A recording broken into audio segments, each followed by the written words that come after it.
jeg lige sige, hvad der kommer til at foregå nu.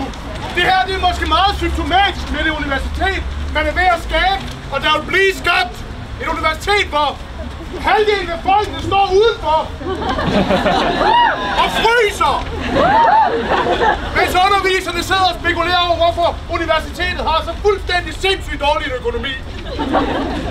Nu, Per Dalbjerg, som er studentrådets formand, er oppe og snakke med rektor. Det er ikke fordi, vi ikke vil have jer op. Det er simpelthen fordi, der ikke er plads. Vi er så mange, at vi ikke kan være deroppe. Om lidt er et vildt stort begreb, men om ikke så lang tid, så kommer Per ned og hører, hvad som Moses fra bjerget.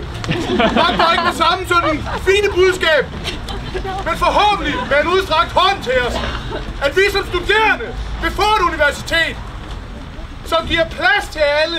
Et universitet, der er karakteriseret af, at selvom man måske ikke lige umiddelbart gennemfører den første eksamen, heller ikke anden eksamen, så er det ikke nødvendigvis et udtryk for, at man er doven.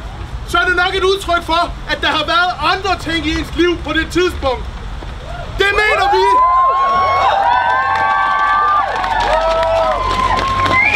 Og det mener vi ikke er en grund til at smide folk på porten og ud i kulden, ligesom vi står her nu. Vi mener, vi skal skabe et mulighedernes universitet med en divers studenterbefolkning, der kommer ud med vidt forskellige baggrunde, så vi ikke kun skal konkurrere med hinanden om, hvem der er den bedste pølse.